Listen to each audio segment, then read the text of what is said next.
Okay, it seems that we are live. Let me just make sure of this.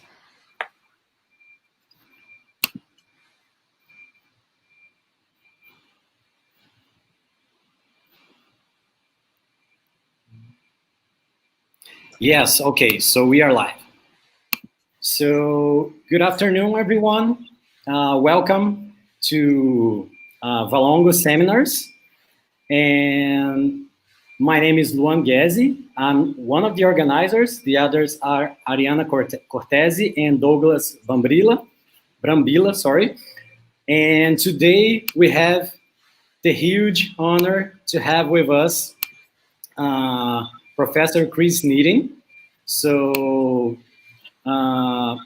for me in particular, it's a great honor because I've been using Moog, which is a software he created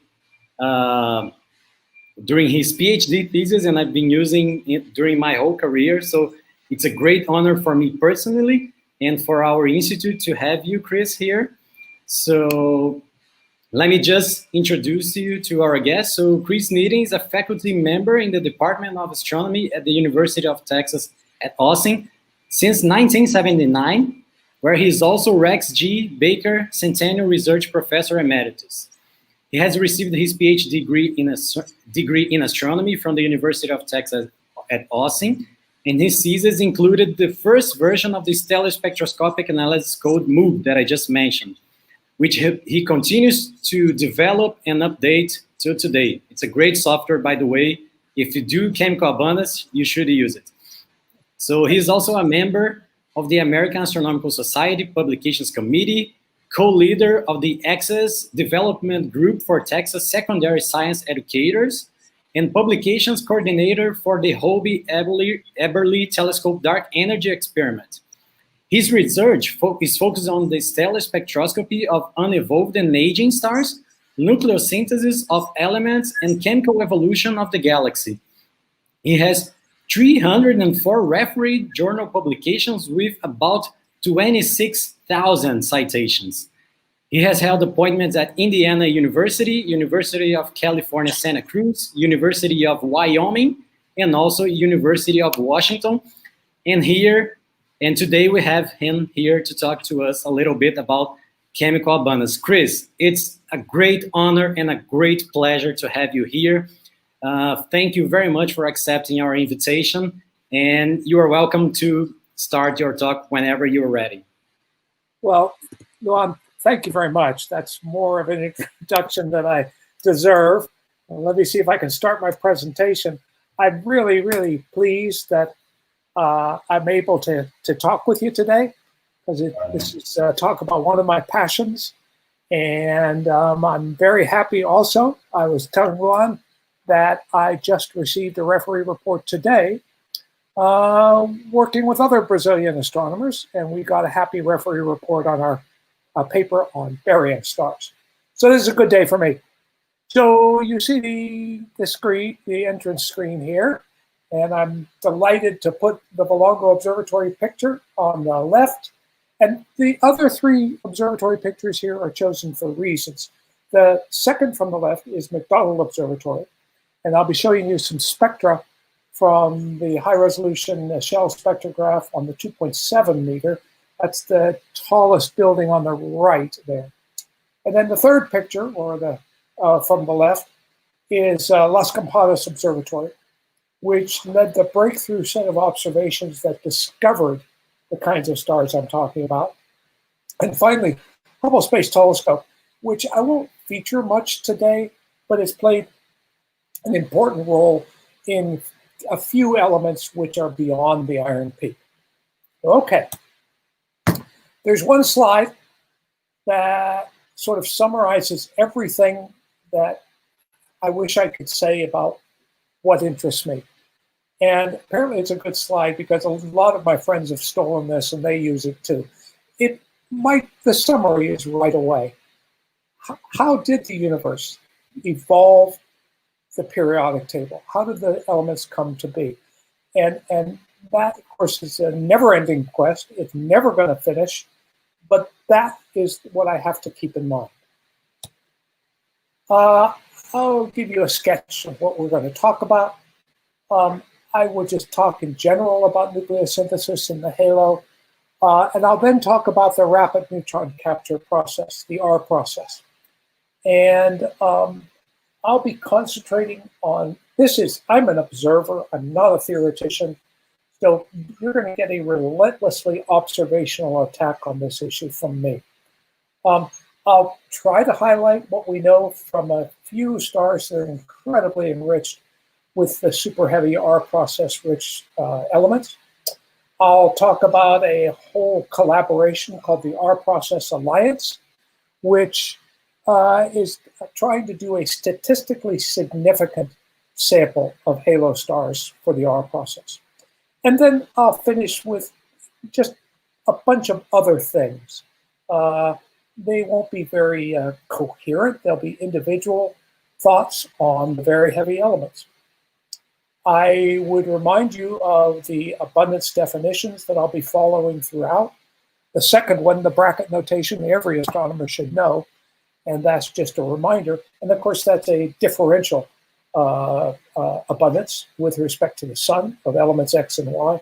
What is not as universal is the so-called log epsilon notation.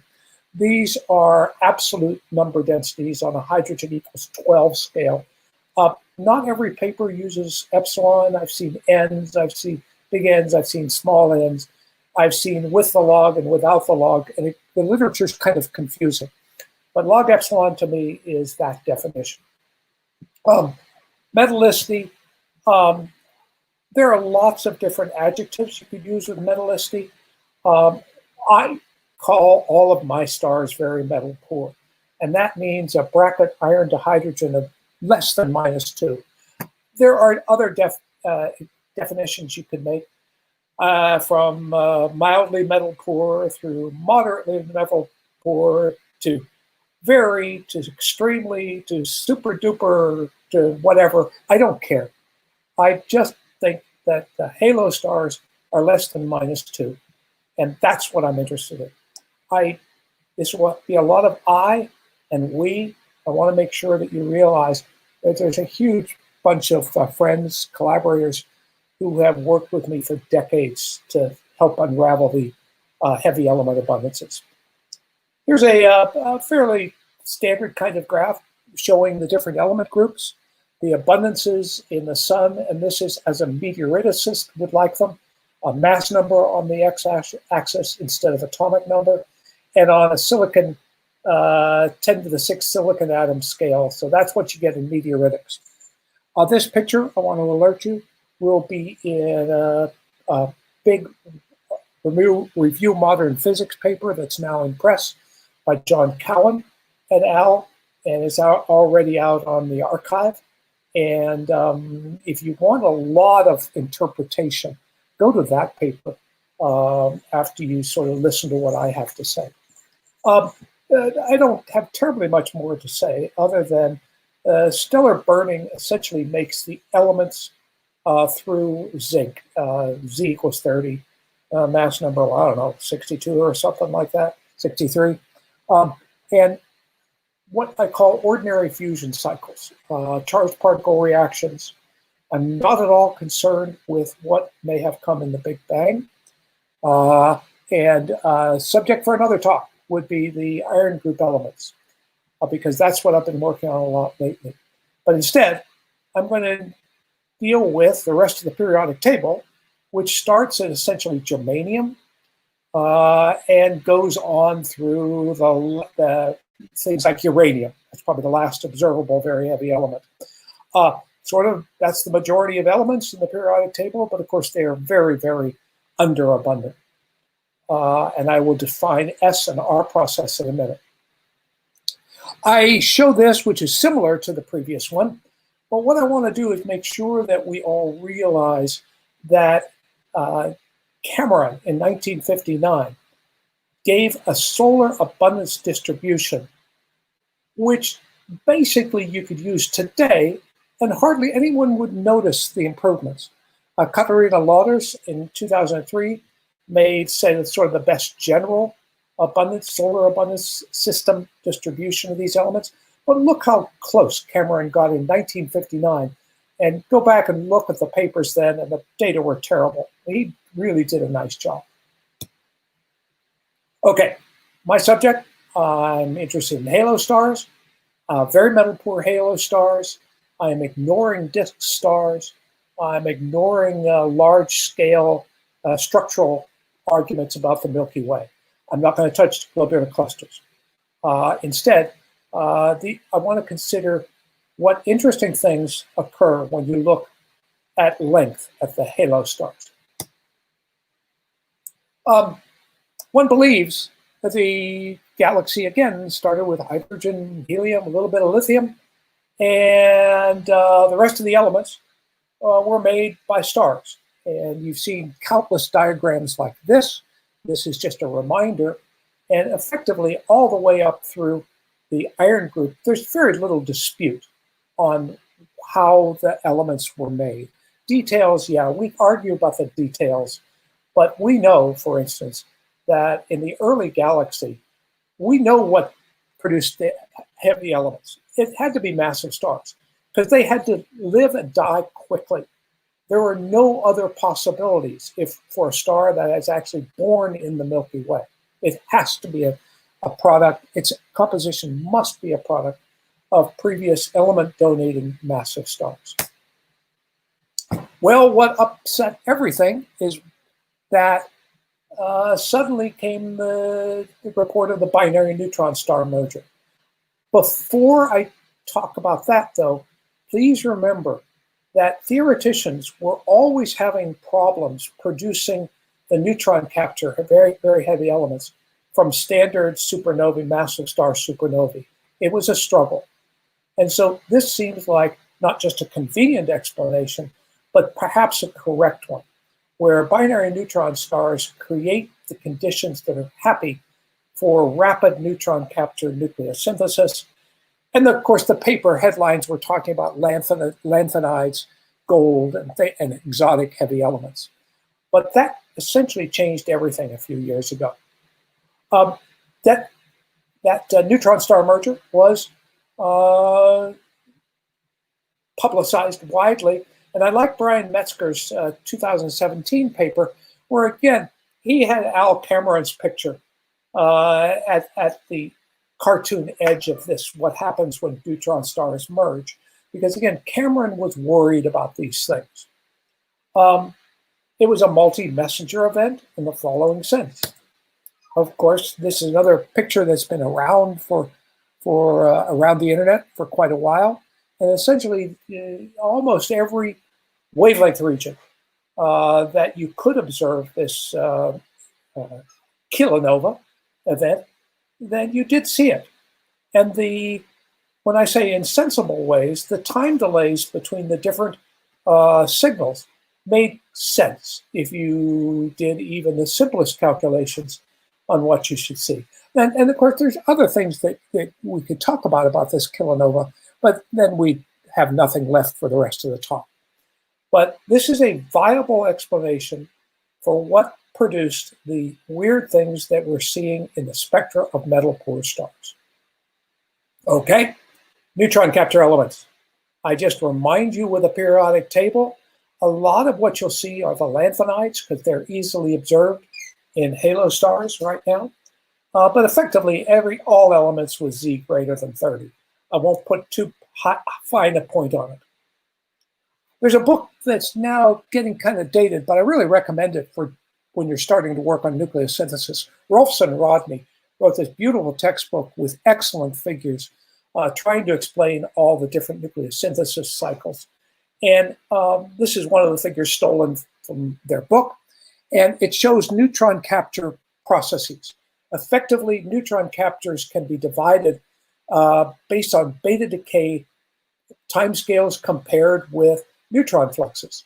So when you have a very small neutron, a modest neutron flux, effectively we call this the slower S process, that any beta decay on an unstable heavy nucleus that wishes to happen will have time to do so between successive absorptions of neutrons. That is the slow process. That can happen in quiescent stars late in their lifetimes. No problem. We have bunches of those stars that are examples. The R process is when you just flood the iron peak seeds with billions of neutrons, and they just basically make these things so neutron rich that they go out to what's called the neutron drip line. And then they flood back in beta decay manners until they hit the first stable nucleus of a given mass number. For instance, for mass number 130, you see all by itself a stable box there that I don't know. It's about, anyway, it's mass 130, a neutron number 130. I'm not going to detail. The S process cannot get to that nucleus. There's two unstable nuclei between the last, like tellurium 126 and 130. Only the R process can create tellurium 130. Only the S process can get xenon 130, and so forth and so on. There's a nice simulation. And by the way, I could talk about this in detail because I love this. And I could talk about the elemental breakdown. I could talk about a bunch of things, but I'd really rather just show you, not this, but an actual simulation of a flood of neutrons. This is put out by Gina, the flood of neutrons.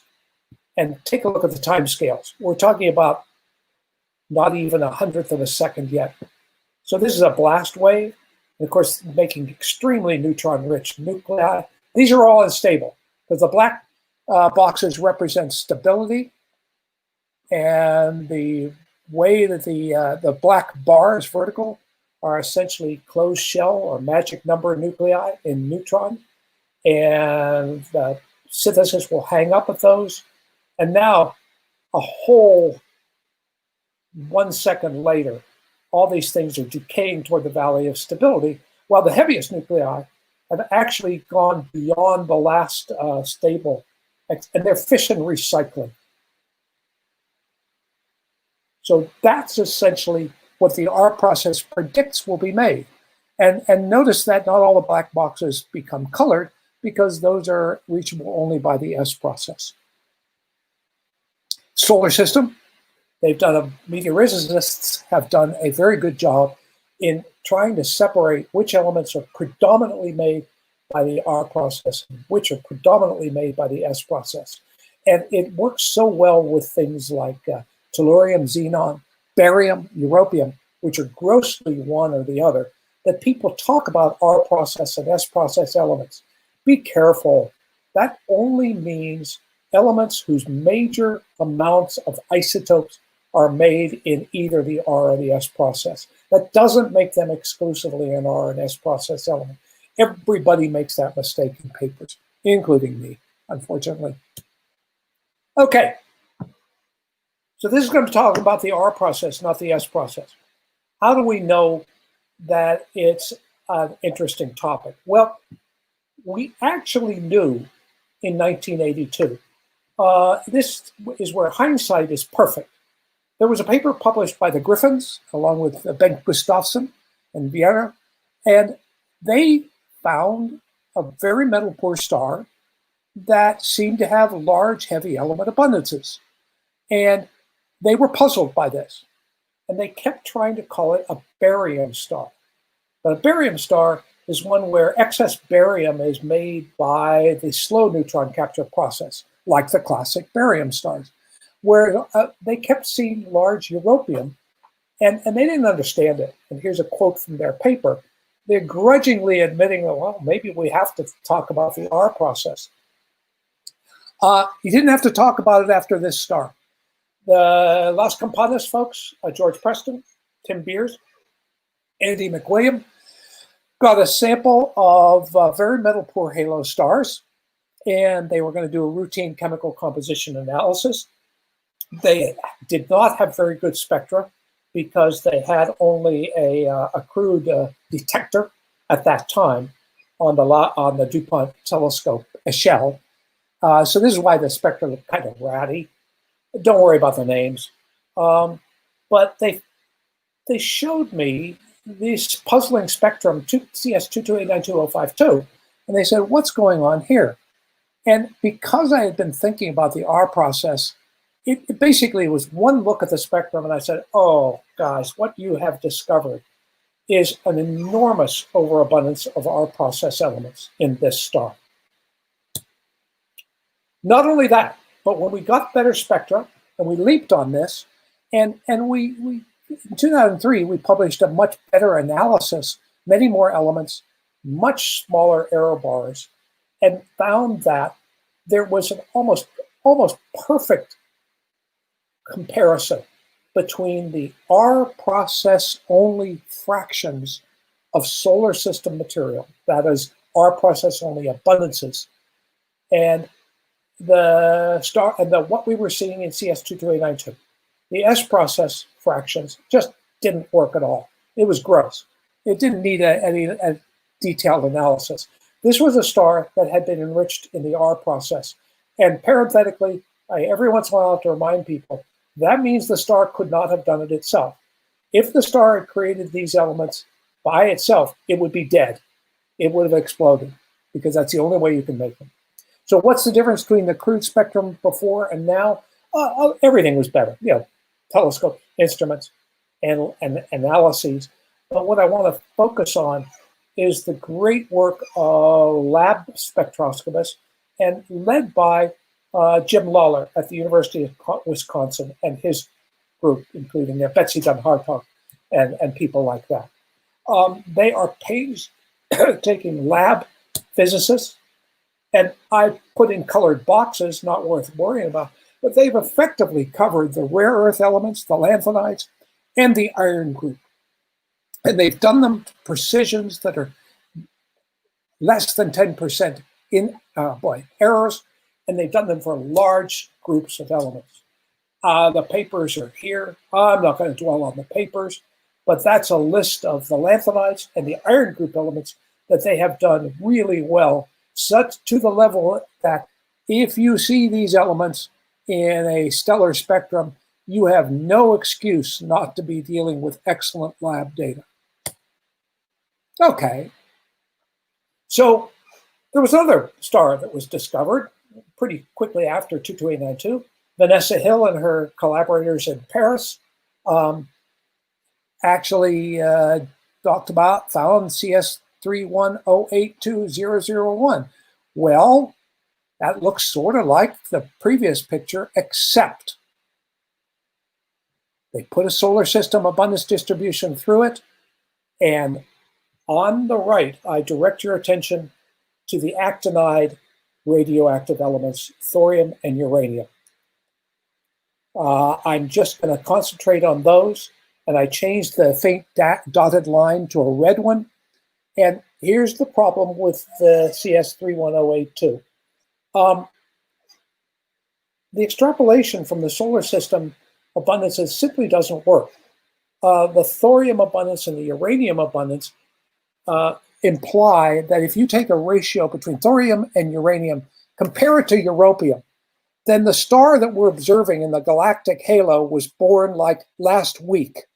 This is silly. That can't happen.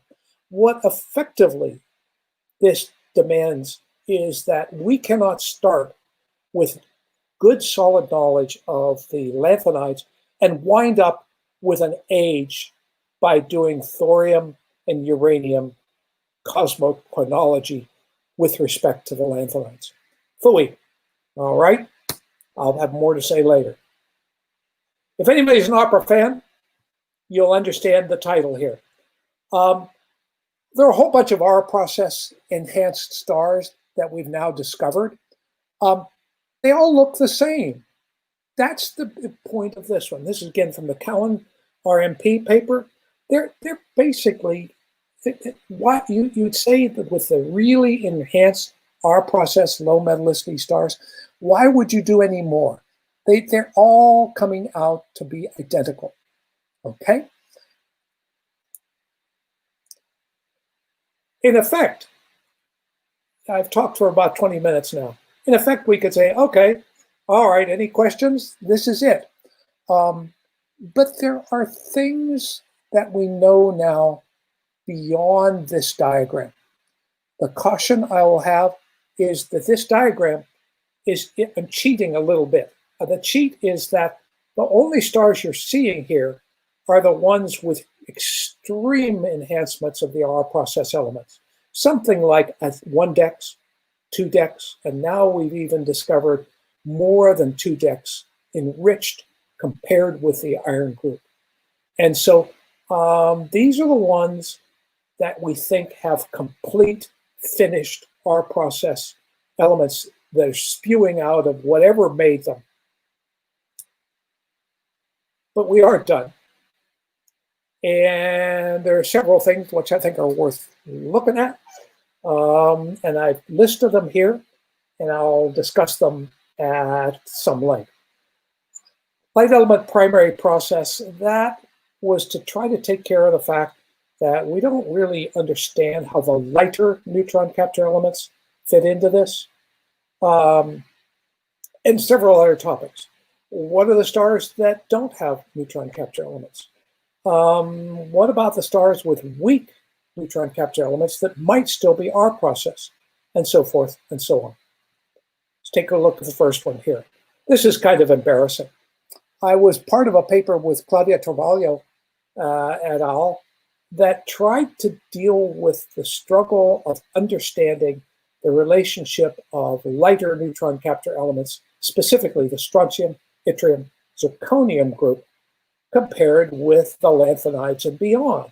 And you notice that everything is calm, except that once you get to very metal poor stars, there doesn't seem to be a unique relationship between the lighter and the heavier neutron capture elements.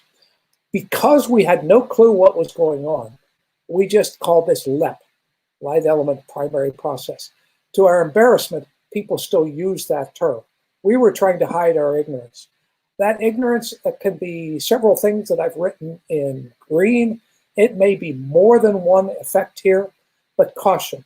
When we're talking about the R process rich stars, we're often talking about the lanthanides and heavier, whereas attention really needs to stick also with the lighter versus the heavier.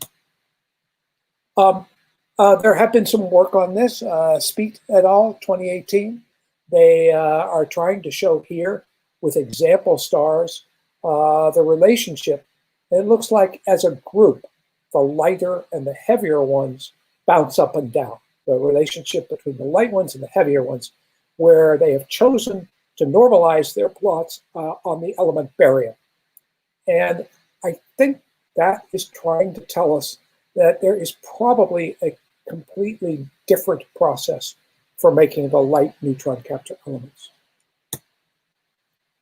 Here's a thing which I think has been underreported, and it's a shame. Ian Roederer, I think it was a singly authored paper, in 2010, he started noticing that he could find in lots of different stars and lots of different metallicity, he could always find the neutron capture element lines, barium and strontium. Technically, if you don't do this kind of work, the reason why barium and strontium are chosen is that they simply have very strong line strengths.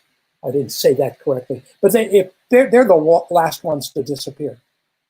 And what Ian did here in his 2013 paper is plot as a function of strontium to hydrogen, the barium to hydrogen.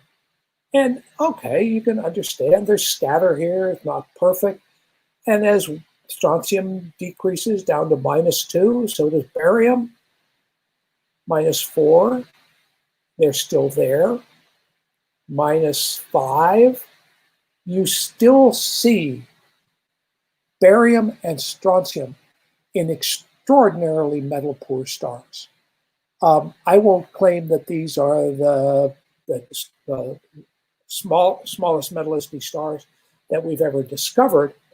And look at the Roederer's paper in detail, but he tried to make a detection limit argument in which he really argues that You know, I'll bet you these transitions are there. They're just too weak for the quality of spectral we have.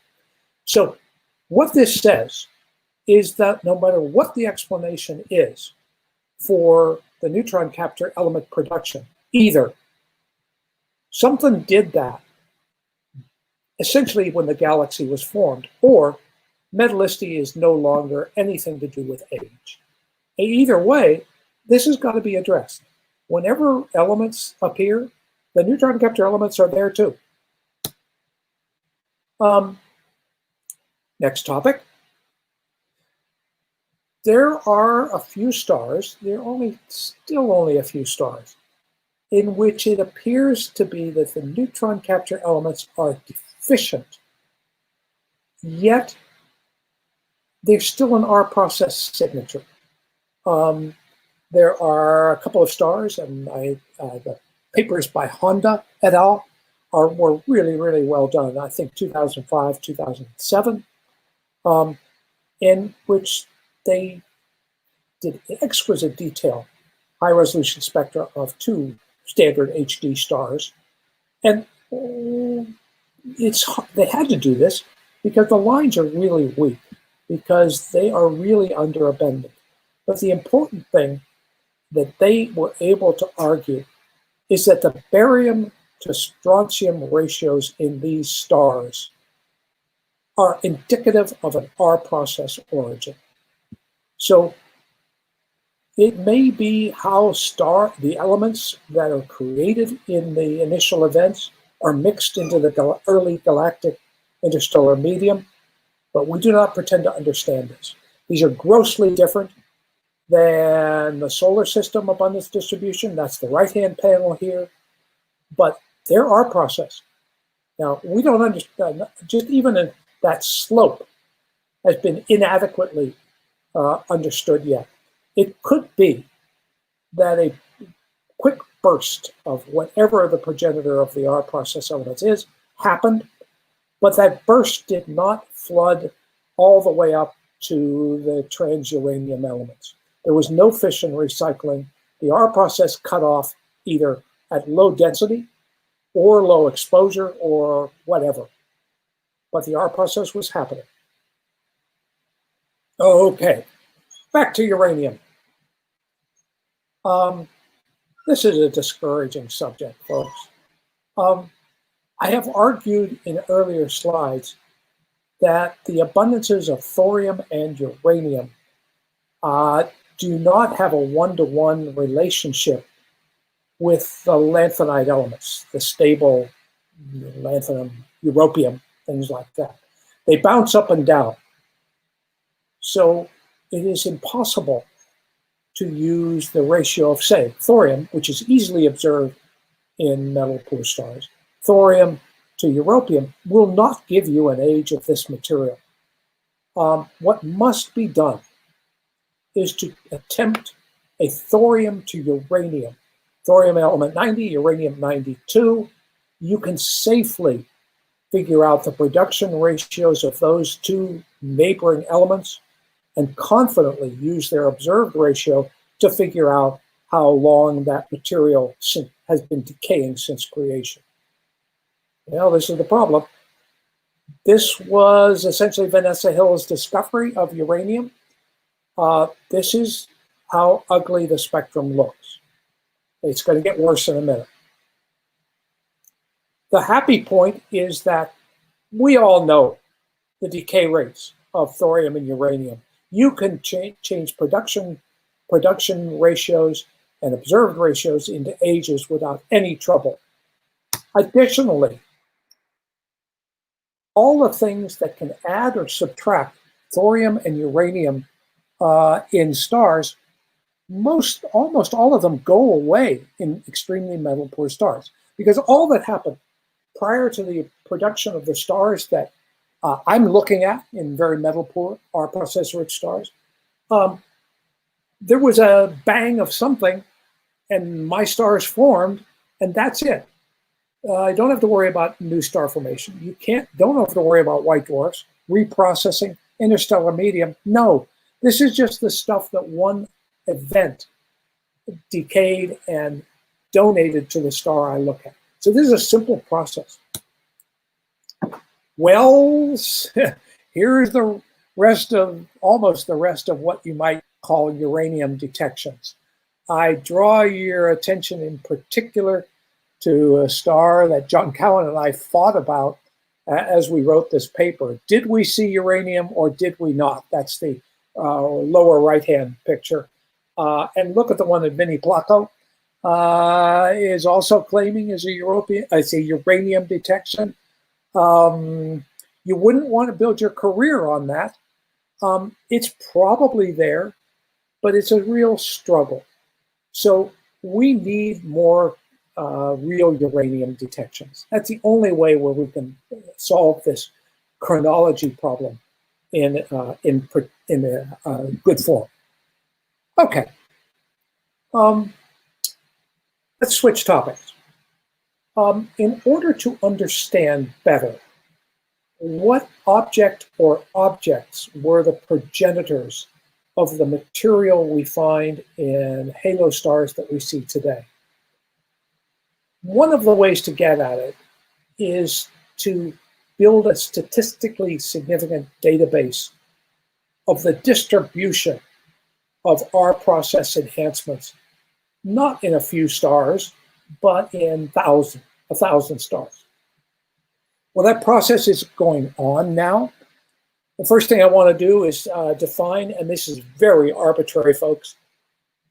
The Beers Christley group has made a definition of the levels of our process enhancements. Now, these are all very middle poor stars, but things that you saw earlier with extreme enhancements of the R process elements, those are called R2 stars. Definition: europium to iron greater than 1 dex, and the barium to europium less than 0. More europium than barium, right.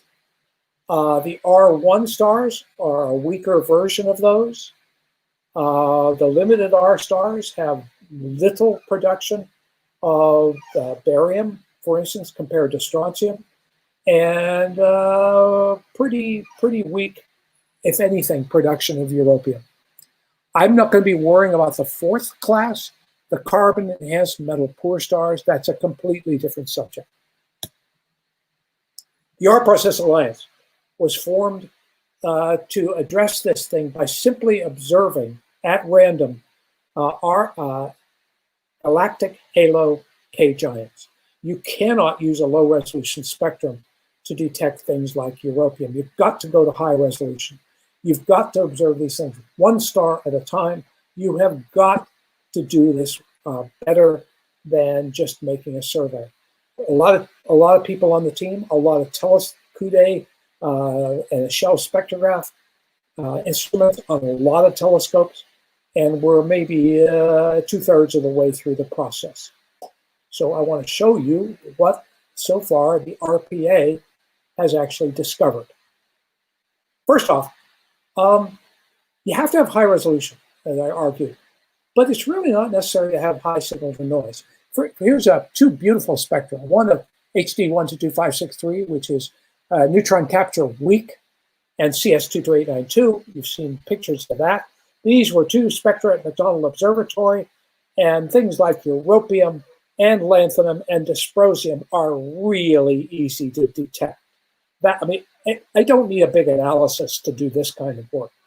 Okay, CS 22892 is grossly neutron capture rich compared to HD 122563. But here is, as part of the RPA work, here is basically a snapshot spectrum in magenta or red, something like that, of a new R process rich candidate. The signal noise is terrible, of course, but we don't care. Again, it is really easy to tell R process enhanced metal poor stars. My favorite feature is a dysprosium line at 4103 angstroms. Only a spectroscopist would love that kind of wavelength, okay? But it's easy. A glance on the screen while we're taking the data tells us whether we've got a big R process rich star. So here was our version of something that in 2008 we did a paper in annual reviews on the R and the S process, and we compared the star-to-star variations in europium to iron, that's the bottom panel, with a more normal element, magnesium. And I think it doesn't take much explanation to see that there's a huge scatter, star-to-star scatter. It's 2 decks. It's almost 3 decks from one star to the next.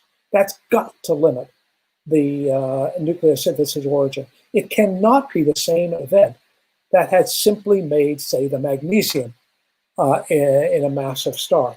Either the different conditions, different region of the star, or a completely different synthesis mode, like a binary neutron star merger, has to be responsible for the very heavy elements. Here's a new paper. No, not, it's 1 year old now. Charlie Sakari, one of the leaders of the RPA, and this is from her paper, and it's a summary. The top 2 panels essentially repeat what you saw in the previous figure. The top 2 panels show relatively small scatter in magnesium to iron. You could also legitimately ask whether some of that star-to-star scatter is simply observational error. Fine. But then look, and then she's drawn classifications, R2, R1, on the europium one. And again, it's gross. And I don't have time today much to talk about the bottom 2 panels, but effectively you use the barium to europium to make sure it's an R process signature, not an S process signature. And it's hard to do detailed work when the R process elements are weak in a star. The bottom right-hand panel is so-called limited R stars. They probably have an awful lot to tell us, but we're really, really scraping the bottom of the detectability barrel when we talk about that. One of the RPA stars turns out to be a nice detection of europium. That star that I showed you one ratty spectrum of a few slides ago, we immediately saw and then sat the rest of the night getting more and more spectra of that. And here's the result, a clean and easy detection of uranium. You want stars like that. We need many more than we have. I have only 2 more slides to show you. One is, I don't know what's going on here. What I have here in this slide is a histogram. Simply, it's europium to iron and the number of stars in the RPA sample. There are a lot of things that are messy in this, slightly different metallicity regimes, a lot of different things I could fuss about. But notice that the largest number so far, and we have about 500 stars so far total, the sample of europium to iron abundances peaks at about plus 0.4. There's a huge spread on either side. The R2 stars are way over there. But how come globular clusters, which are known to be enriched in europium, they occupy a really small space here. And that space is right where the general distribution of the field stars is at its maximum. I have no explanation for this. I have an easier time understanding why the europium to iron scatters a lot from star to star than why it should be effectively one value in globular cluster stars. This is something people are ignoring right now.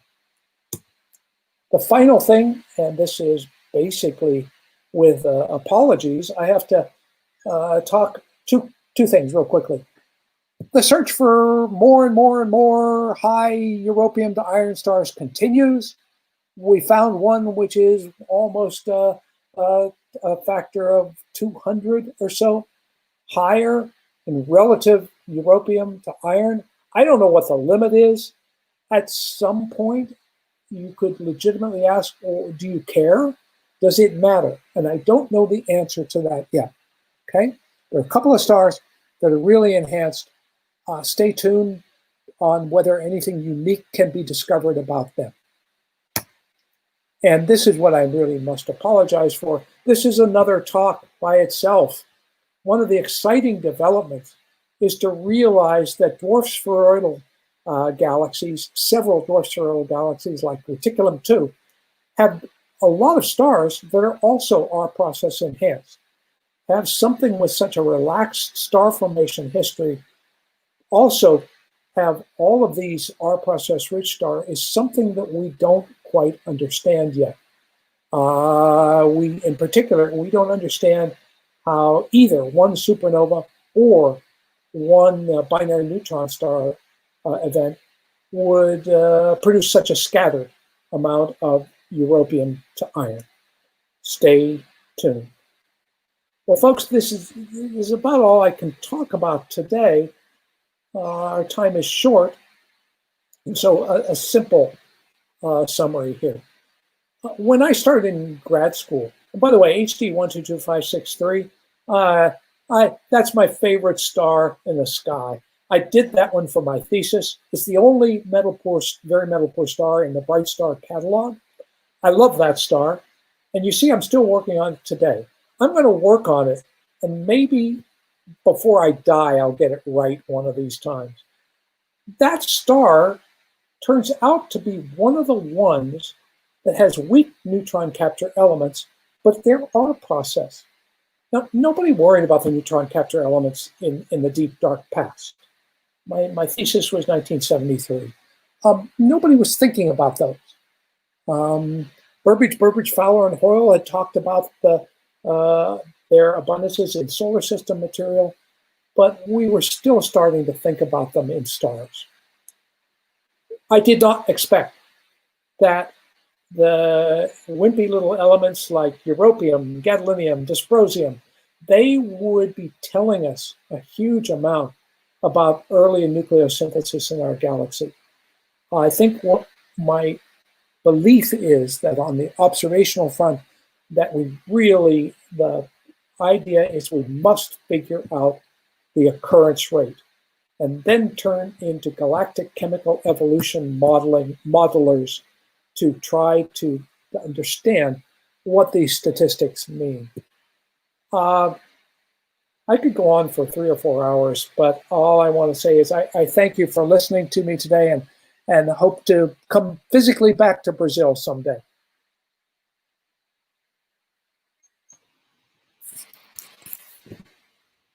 Okay, Chris, thank you very much for this great talk. It was a really cool overview of chemical abundance, especially with these elements that we are not used to seeing every day. So thank you very much for that. My pleasure. And we already have some questions. So if anyone has questions, feel free to put them on the chat. I will ask them to Chris. So the first one is from Hélio Rocha Pinto. He's the director of Valongo Observatory here in Rio. So can the predicted rate of neutron binary star collision explain the observed amount of R processing nuclides? I think what I'm going to give you is a very wimpy answer to that. There are attempts to do this already. Oh, hi, Helio. I didn't recognize your name there. Look, there are several papers out. I think one of the problems is that I think there was a phrase that our Craig Wheeler from the University of Texas has been using for decades. And at a meeting in his honor, I think it was called Supernovae Are Not Round. That is, we know a lot of these predictions assume for not easy calculations, but rational calculations. They assume simplicity in the geometric properties. I think this is why I believe that gathering the statistics of the observed distribution will be of use. effectively, and I think, however, that must concentrate on getting metal poor star statistics, what I would call very metal poor. That is metallicity minus 2 and decreased. By the way, almost all, not every one, but almost all of the very neutron capture, the very R process rich stars really are below -2 metallicity. There are only one or two that I believe Ian Roederer had one paper on them, and I wish I could remember when he did it, but that's it. If the predictions, I would also direct your attention to the papers of Alex G., who was one of the pioneers in extragalactic dwarf spheroidal R process rich stars. He has attempted to do some of that modeling. It is beyond me. That is, I just think I need more observational signposts before I'll even put any. I'm glad that people are trying, but I don't have any way to attack this. Okay, thank you. So the next question we have here, it's a long one from Karin, so it's in part, so let's go through it. So it has been proposed that initial mass function may not be universal, top-heavy IMF being attributed to dusty galaxies at high redshift. So with a greater proportion of massive stars, there would be more supernovae. So can we probe for signatures of this in the global cell spectra of such galaxies based on the proportion of S and R process elements? And there is a disclaimer. So imagine I have a 40-meter telescope at her disposal to get the absorption spectrum. I don't want you to have it. I want me to have it, okay? But, well, of course, Texas is part of the Large Magellan Telescope project. And what is so pleasant is that the first instrument that apparently will go on is a high-resolution optical spectrograph. And so we're going to get toward that within our lifetimes. Now, the attempted serious answer to your question. I would think that the process, sorry, let me try that again.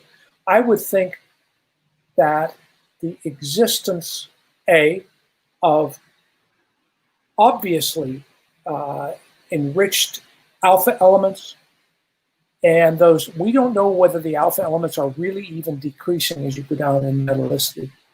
The alpha elements plus the need to produce the R process elements right away, where I haven't defined right away because I can't, but it has to happen extremely quickly if you assume metallicity is trying to tell you anything about age.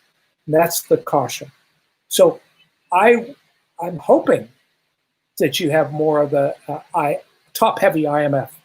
I think that makes everybody's job easier. Okay, thanks. So Karin agrees with sharing the telescope with you. So. Good. And also, Elio says hi back to you, Chris. So. Okay, so we have another few more questions here. So Guilherme asks, in the context of the discovery of huge abundance of European stars in ultra-faint galaxies, what's the role of dilution processing producing the observed spread? Can you define what kind of dilution you're talking about? Means after ejection into the interstellar medium? Okay, so let's try this. So Guilherme, if you're still with us, please define what dilution we are referring to, and while he types this, maybe let's move on to his next question. So given the current state of the literature, is it expected that we find more than a single channel of our process production? I think so. Again, it's the topic that I just introduced but didn't want to deal with in detail. The so-called I process has been talked about, sort of intermediate between the S and the R. And the, okay, sorry, got distracted. What was I talking? Oh, yeah. The more than a single channel. If you go back to the literature of parameterized R process productions by people like Kratz, and I wish I could remember the year, but it would be Kratz et al. Carl Ludwig Kratz. He's the first author. I believe the journal is AppJ, in which he tried different R process distributions to fit both the solar abundances and a selected few stars that are very metal poor. When I say he tried to fit a number, what he tried to do is he showed successfully that if you limit yourself to the classical R process, it is necessary to have a variety of densities to fit the solar R process abundance distribution from the lightest to the heaviest elements. And as you can imagine, things like the neutron density and the neutron flow must be increased significantly to make the heavier elements as well as the lighter ones. So you have to have a different set of neutron fluxes. It can't be all one bang at one standard density and temperature and speed. You have to have a bunch of things on top of each other. And to the extent that you call that more than a single channel, certainly you could appeal to that sort of condition if you want to explain those odd stars that are R process, but the R process sort of just cuts off at a very small mass number or atomic number. It starts dying in the lanthanides. So to the extent that you would call that a single, more than one single channel, definitely. Okay, thanks, Chris. So going back to the previous questions from Guilherme, he explained that yes, it's after the ejecta, and he means dilution into the ISM. Yeah, we know what we. Okay, this is a topic that very few people want to talk about. First off, there is another Rotorua paper which suggests that based on the UVW velocities and orbits of R process rich star, that many of them may have actually been captured by the Milky Way. And the obvious place you might blame that on are things like Reticulum-2 and other dwarf spheroidals. So the idea there is that we'd love to appeal to the statistics in our halo. But the uncomfortable part of that is our halo may not be of common origin. So now you go to the dwarf spheroidals and you say, well, can you say anything about that? Oh, well, the idea that you would, sorry, try this again. So you have to go very early into the life of a dwarf spheroidal galaxy and say one event explodes somehow, some way. Well, I would say it'd be more sensible to say, oh, well, different pockets of that material will see different parts of the interstellar medium of that galaxy. There's nothing which demands that one of the early nucleosynthesis happens, and then you have this nice mix, get this milk interstellar medium. So I would assume that so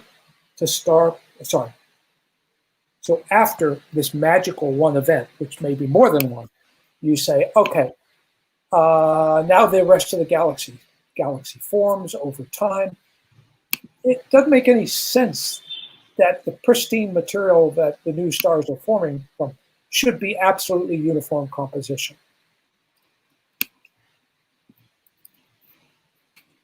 Okay, thank you, Chris. So I was curious, so what is the minimum signal to noise that you're working with in the RPA?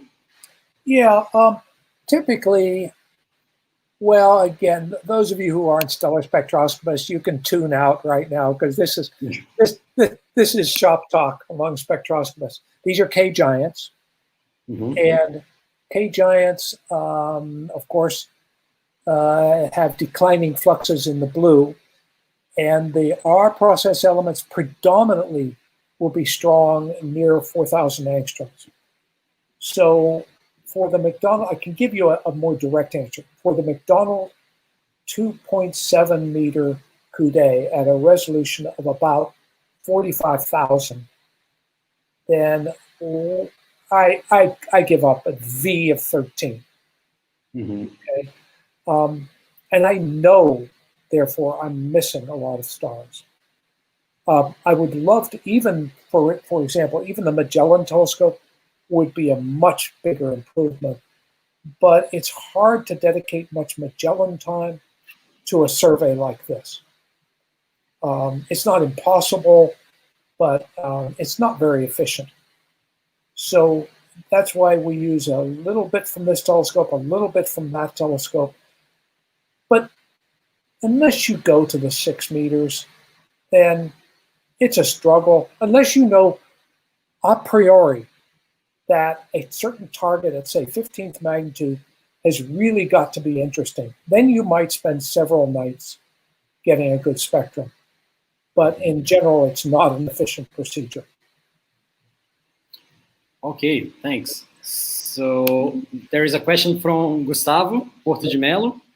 So would you dare say that provided data of sufficient quality, thorium and uranium is a real hypothesis-free clock? And he means model-free nuclear cosmochronometer?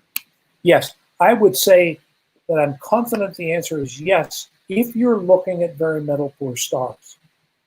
If you are dealing with more metal-rich stars, all those other production and destruction things that can happen over the course of a galaxy's history will completely confuse the thorium and uranium abundances in say, the sun. I cannot easily interpret the thorium there. There are a lot of models, but they really depend on things like IMF that we were talking about earlier. If you go to very metal-poor stars, the theoreticians who work on rapid blast nucleosynthesis claim that the production ratio of thorium and uranium is pretty tightly constrained. A comment there. If you look in papers like Kratz was publishing, they worried a lot about mass models. I mean, one of the things we don't know in the lab is nuclear mass models for extremely R process rich nuclei. And so they instead of experimental data, a lot of them have just theoretical models based on more stable nuclei. That's changing. There are some nuclear physics labs which are gearing up to do better R process work, but they're not there yet. So, but the theoreticians say that that's not going to change the thorium to uranium ratio that much. Much as in the same sense that you don't really expect exotic element-to-element distributions within the lanthanides, because basically those elements are made together. And it would be odd if you had a ton of neutron capture happening for europium and nothing happening for dysprosium, which is 2 elements away. So those production ratios are pretty severely set. Okay, Chris, thanks. So this brings us to the end of the questions. So I would like to thank you very much again for this very nice talk. The simulation for the R process that you show, it's really beautiful. And the globular clusters, that the results for globular clusters are really intriguing too, that you showed by the end. So hopefully you get an answer for this in sometime soon in the future. Thank you. And you have an almost finished version of my PowerPoint. If anybody wants it, they're welcome to have it. I think I put all the citations in that I needed to. Okay, so that's good to know. So everyone, so I have the slides from Chris. So feel free to contact me now that Chris authorized it. So feel free to contact me to ask for the slides if you want. There are lots of interesting references there. And of course, people are saying thank you. So Gustavo, thanks you for the talk. And thank you all for listening. And we have here Diogo Souto also says great talk. Silvia Rossi also thanks you, Chris. So lots of people very excited about. Yes. There you are. So another thank you. So people are really, lots of people here in Brazil really excited about chemical abundances. So I want to come back to Rio. Yeah, so whenever it's possible, please let us know. We actually talked. We tried to bring you to Valongo when you went to Sabi last year, but unfortunately it was not possible. But we will do this in the future. So you're already invited to come visit us. My pleasure. Oh, and let me show you one last one. So Giovanni, amazing presentation.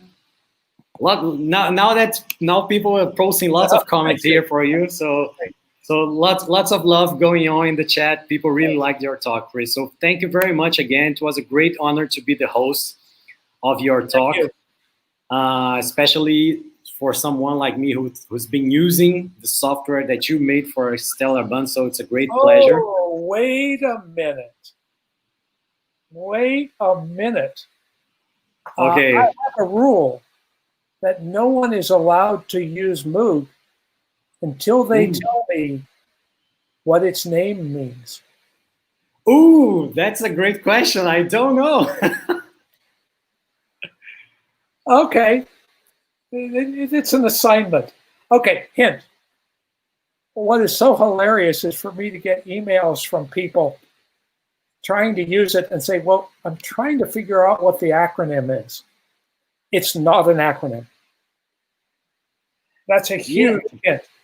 Yeah, I searched for this in a while, and the only thing I end up finding in the past is that it's some kind of synthesizer related to music, right? Yeah, that's it. Robert, got it. He was the inventor or the developer of the music synthesizer. There's so many pop records that have a Moog synthesizer, and so I named it in his honor. Oh, great. So, okay, we had some answers here in the chat. So Silvia said it's a band. Close. You're getting close.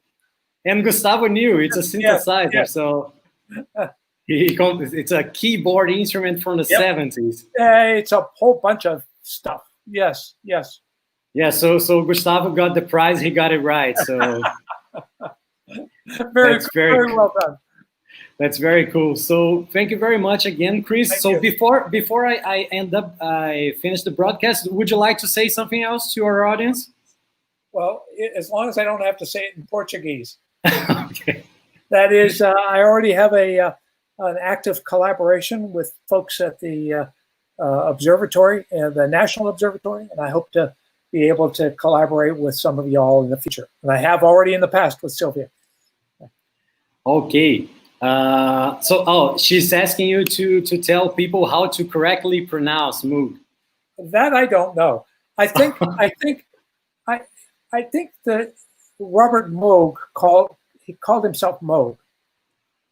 Okay. So we'll take his. By the way, when he died, maybe about 10 years ago, people were emailing me with condolences. Oh my God. Okay. Take care. I hope to see you soon. Okay, Chris, thank you very much. So everyone, thank you very much for joining us in this great talk from Chris Sneden.